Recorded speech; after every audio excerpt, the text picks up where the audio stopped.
ಹೆಸರು ಸಾಯಿಸಿದ್ದೆ ಅಂತೇಳಿ ಕರ್ನಾಟಕ ಪ್ರಜಾಶಕ್ತಿ ಸಮಿತಿ ಹಾಗೂ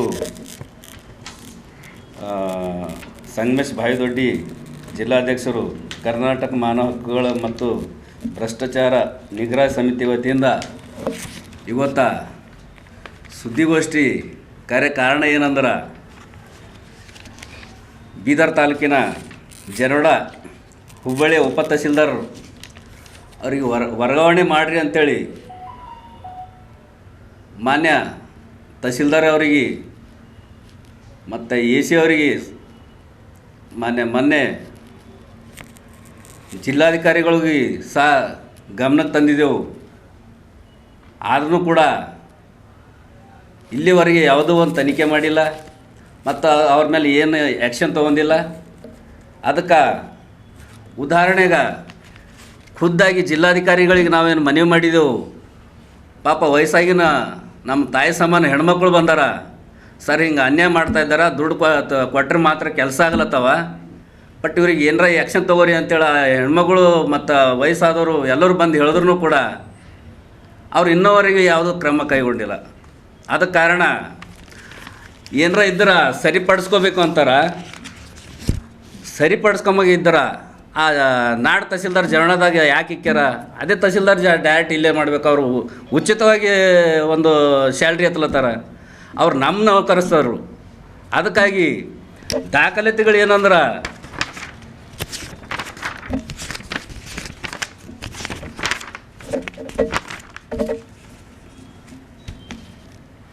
ಈ ಯರ್ನಳ್ಳಿ ಗ್ರಾಮ ಪಂಚಾಯತ್ ಸರ್ವೆ ನಂಬರ್ದಾಗ 28 ಸರ್ವೆ ನಂಬರು 28 ಸರ್ವೆ ನಂಬರು 1 ಎಕರೆ 33 ಗುಂಟೆ ಇರ್ತದೆ. ಇದಕ್ಕೇನು ಮಾಡ್ತಾರಂದ್ರೆ 2 ಸಲ ರಿಜೆಕ್ಟ್ ಮಾಡ್ತಾರೆ. 2 ಸಲ ರಿಜೆಕ್ಟ್ ಮಾಡಿ 3ನೇ ಸಲಕ್ಕೆ ಮತ್ತೆ ಅಪ್ರೂವಲ್ ಕೊಡ್ತಾರೆ. ಅದಕ್ಕೆ ಇಂಥ ಉದಾಹರಣೆಗಳು ಭಾಳಷ್ಟಿವೆ. ಈಗಲಾದರೂ ಜಿಲ್ಲಾಡಳಿತ ಒಂದು ಕ್ರಮ ಕೈಗೊಳ್ಳಬೇಕು. ಇಲ್ಲ ಅಂದ್ರೆ ಬರುವ 29 ತಾರೀಕಿಗೆ ಅರೆಬತ್ತಲಾಗಿ ಉಗ್ರವಾಗಿ ಹೋರಾಟ ಮಾಡಬೇಕಾಯ್ತದೆ ಅಂತೇಳಿ ಎಚ್ಚರಿಸ್ತೀನಿ. ಸಾಯಿ ಸಿಂಧೆ, ಕರ್ನಾಟಕ ಪ್ರಜಾಶಕ್ತಿ ಸಮಿತಿ ಜಿಲ್ಲಾಧ್ಯಕ್ಷ. ಸಂಗಮೇಶ್ ಭಾಯಿದೊಡ್ಡಿ ಅಂತ, ಕರ್ನಾಟಕ ಮಾನವ ಹಕ್ಕು ಮತ್ತು ಭ್ರಷ್ಟಾಚಾರ ನಿಗ್ರಹ ಸಮಿತಿ ಜಿಲ್ಲಾಧ್ಯಕ್ಷ.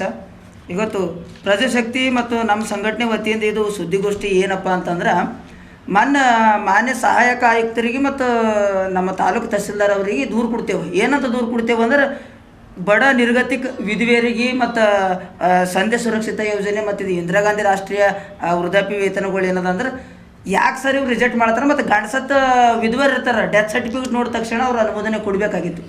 ಏನೇನಂತ ಹೇಳ್ತಾರೆ ಅಂದ್ರೆ, ಪಾಪ ಅವ್ರಿಗೆ ಆದಾಯ ಇಲ್ಲ ಅಂತ ಹೇಳಿಲ್ಲ, 1 ಎಕರೆ ಏನೋ ಬಡ ಜೀವನದ ಮಾಡ್ಕೊಂತಿಲ್ಲತ್ತಾರ. ಇವ್ರು ಏನು ಹೇಳ್ತಾರೆ, ಅವ್ರಿಗೆ ಆದಾಯ ಹೆಚ್ಚದ, ಅದ್ರ ಕಡೆಯಿಂದ ನಾನು ತಿರಸ್ಕರಿಸಿದ ಅಂತ. ಅವ್ರದ್ದು ಉದಾಹರಣೆಗೆ ಭಾಳಷ್ಟು ನಮ್ಮಲ್ಲಿ ಪ್ರತಿಗಳವ.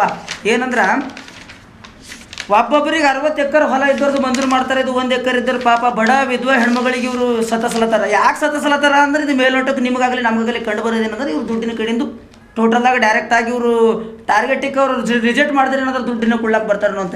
ಈಗ ಉದಾಹರಣೆ ನೋಡ್ರಿ, ಇದು ಸುಲಾಚನೆ ಅಂತ ಹೇಳ್ಬಿಟ್ಟು ಹೆಣ್ಮಗಳ ಇದು ಬೋನಪಿಟ್ ಸರ್ಕಾರದ ಆದೇಶ ಏನಿರ್ತದೆ ಅಂದ್ರೆ, ಒಂದು 5 ಎಕರೆ ಅಡಿದಾಗ ಯಾವ ಮನುಷ್ಯನ ಬಲ್ಲಿ ನೀರಾವರಿ ಅದ ಅಂಥವ್ರಿಗೆ ಇದು ಬೋನಪೇಡ್ ಪ್ರಮಾಣ ಪತ್ರ, ದೃಢೀಕರಣ ಪ್ರಮಾಣ ಪತ್ರ ಕೊಡಬೇಕು ಅಂತೇಳಿ ಸರ್ಕಾರ ಗೈಡ್ಲೈನ್ಸ್ ಇರ್ತದೆ. ಇವ್ರೇನು ಮಾಡಿರ್ತಾರೆ, 2 ಸಾರಿ ರಿಜೆಕ್ಟ್ ಮಾಡಿರ್ತಾರೆ. ಇದು ಸುಲೋಚನ ಅಂತ ಹೇಳ್ಬಿಟ್ಟು 2 ಸಲ ರಿಜೆಕ್ಟ್ ಮಾಡಿರ್ತಾರೆ, 3ನೇ ಬಾರಿಗೆ ಅನುಮೋದನೆ ಕೊಡ್ತಾರೆ.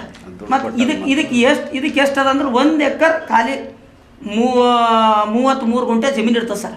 5 ಎಕರೆ ಒಳಗೆ ಕೊಡಬೇಕು ಅಂತ ಹೇಳಿರ್ತದೆ. 5 ಎಕರೆ ಒಳಗಾಗಿದ್ರೆ ಬಿ ನೀರಾವರಿ ಇರ್ಬೇಕಂತ ಹೇಳಿರ್ತದೆ. ಟೋಟಲಾಗಿ ನೀರಾವರಿನೇ ಇಲ್ಲ. ಇಷ್ಟು. ಈಗ ಇನ್ನೊಂದು ನಿಮಗೆ ಉದಾಹರಣೆ ನಾ ಕೊಡ್ಬೇಕಂದ್ರೆ, ಒಂದು ವಿಳಸ್ಪುರ ಗ್ರಾಮದ ವಿಳಸ್ಪುರ ಗ್ರಾಮದ ಇದು ಭೋಜರಾಜ್ ಅಂತ ಹೇಳದ.